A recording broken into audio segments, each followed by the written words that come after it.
Let's talk about sexism, and as in let's talk about feminist version of sexism, i.e.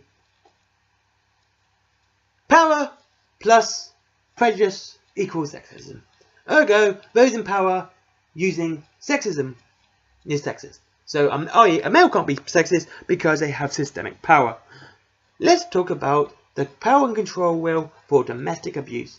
Now, honestly, this is quite something that's quite close to my heart because domestic abuse against men is very, very, very rare and needs to have a light shine on it. Now, this is the power control wheel for domestic violence, i.e. for controlling. Well, you know, the one that women tend to be more perpetrators of than males. And the first one I want to point out is using male privilege. Did you notice there's actually a slice called male privilege? Using male privilege is a slice of this. This is not like just one little part. No, like you'd have them split up into bullet points and this would be one part. This is a whole segment of power and control is male privilege, which doesn't exist anyway, but let's continue. Treating her like a servant, making all the big decisions, acting like the master of the castle, being the one to define men's and women's roles. And what if the wife decided to do all that? What if the wife treated her husband like a servant? What if she was making all the big decisions? What if she was acting like the mistress of the castle? What if she was the one defining the men's and women's roles in the house? Would that not be considered controlling? Well, obviously not, because it's male privilege. And on the actual Norfolk website, it actually does say if the male is the abuser and the female is the victim. That's just ridiculous.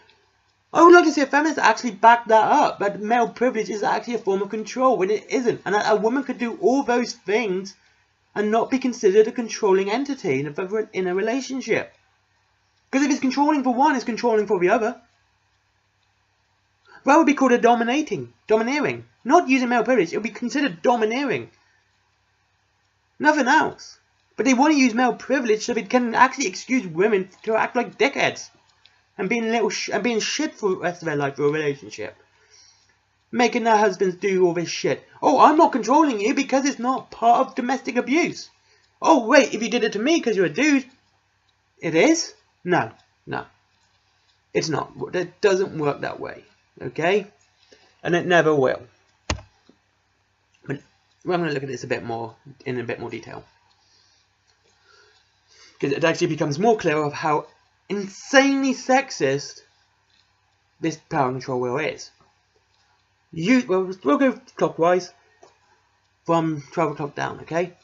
Using intimidation, making her afraid of by using looks, actions, gestures, smashing things, destroying her property, abusing pets, displaying weapons. Right, I'm going to first say displaying weapons isn't a form of intimidation because people can just use them to display them for decoration. And that's it. It's not a form of controlling unless someone's displaying the weapon in a threatening manner. But no, displaying weapons.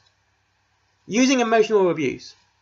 Putting her down. Making her feel bad about herself. Calling her names. Making her think she's crazy. Playing mind games. Humiliating her. Making her feel guilty.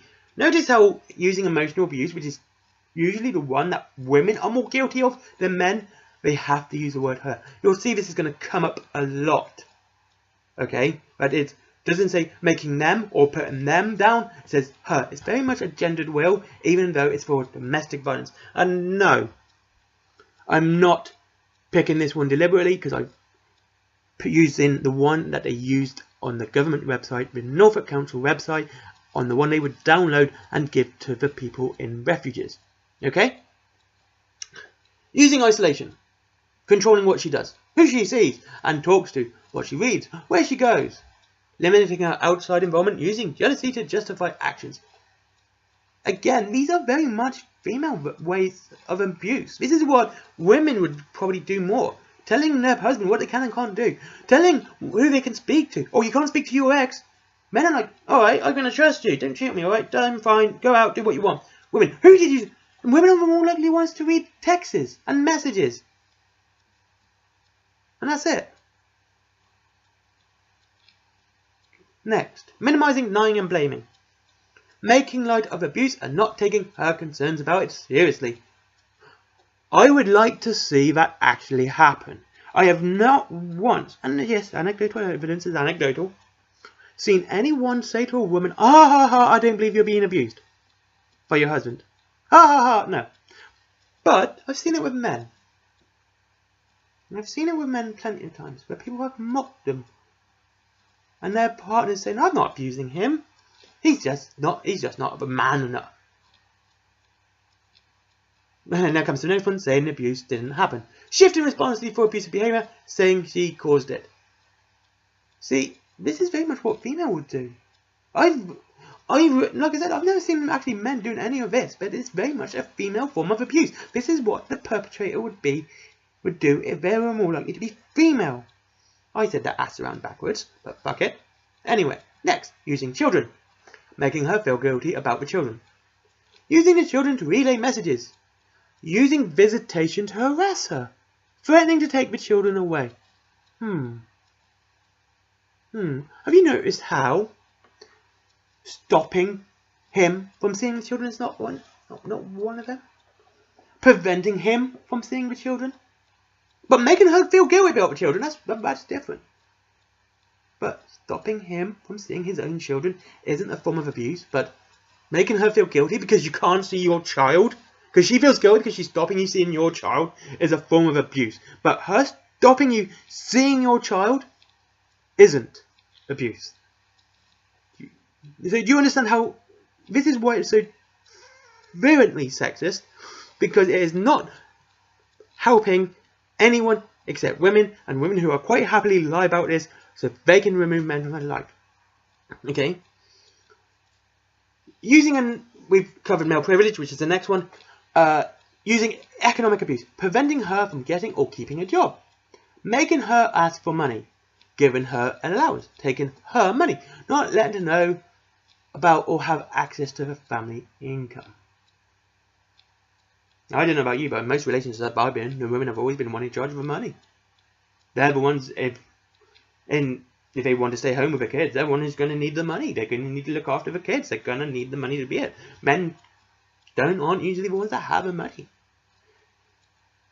I don't think there's anyone who's going to prevent a woman getting a job. And how do you make her ask for money? Do you make her beg? Do you keep the money away until she goes, "Oh, I need money to feed the kids," and you've just been a cunt? It's been a decade if you're going to not feed your kids. It fucking is. This is just a stupid one. And not letting her know about all access to the family income. Where she thinks this stuff's going to come from? You pull out your fucking arse? It's just stupid. I'm sorry. That's just, no. Economic abuse is a bit stupid because, again, this is something that it would be a team effort and it would have to be main team. But I would understand how giving her allowance and saying how much she can't have, taking her money is, yeah, I would say that is very much controlling. But again, it would have to be taking their money, not taking her money. Do you understand? Again, this is very sexist. It is literally saying that men are automatically the abusers in all these situations. Last one, using coercion and threats. Making or carrying out threats. And it's not a threat, is it? But you're carrying it out, it's a threat. It goes into physical violence. If it's physical. To do something to her. Yeah. Making or carrying out threats to do something to hurt her. Yes, if you're carrying out a threat, it's not a threat, it's domestic violence, it's physical violence. Do not be stupid. And also her. Threatening to leave her. To commit suicide, to report her to welfare. So let me get this straight. If you are depressed and you want to kill yourself, if you tell your partner that you want to kill yourself, you're a controller. If you are sick of a relationship and you just said, "I can't deal with it, I want to leave," you're controlling. If she is abusing your kids and you want to report her to social services or welfare, you're controlling. You have to be stuck in a relationship. You're fucked if you're male. Making her drop charges or making her do illegal things, yes, fine. That is very much disgusting. If you make anyone do anything that they're uncomfortable with, you're a cunt. Because it's very simple. I just don't know what to say about that. It's simple. But this reel is so geared up to making men the perpetrator and the females the victim, rather than actually doing any form of fucking making this as neutral between men and women. No. This is geared up to make men the perpetrator automatically, not anything else. You know, and this is, and when feminists go, oh, what do you mean that we're evil and that we're sexist towards men? Please, this is the most sexist thing I think I've read in a long time, and it needs to stop. This needs to be reconsidered into a way that it concerns both men and women. Also, just a side note that I realised while writing this, that's funny. That it automatically implies that gay relationships are abuse-free. If you're two gay men, you're automatically assumed that your relationship's not going to be abusive in any of these matters. And that's wrong. Saying that gay people cannot be abusive is wrong. I'm not saying they are abusive, I'm not saying they're not. I said, but there is definitely the capability of them being abusive. And that's it. Well, thanks for watching. Give me a like and subscribe. And I'll speak to you hopefully tomorrow if I can get a video out.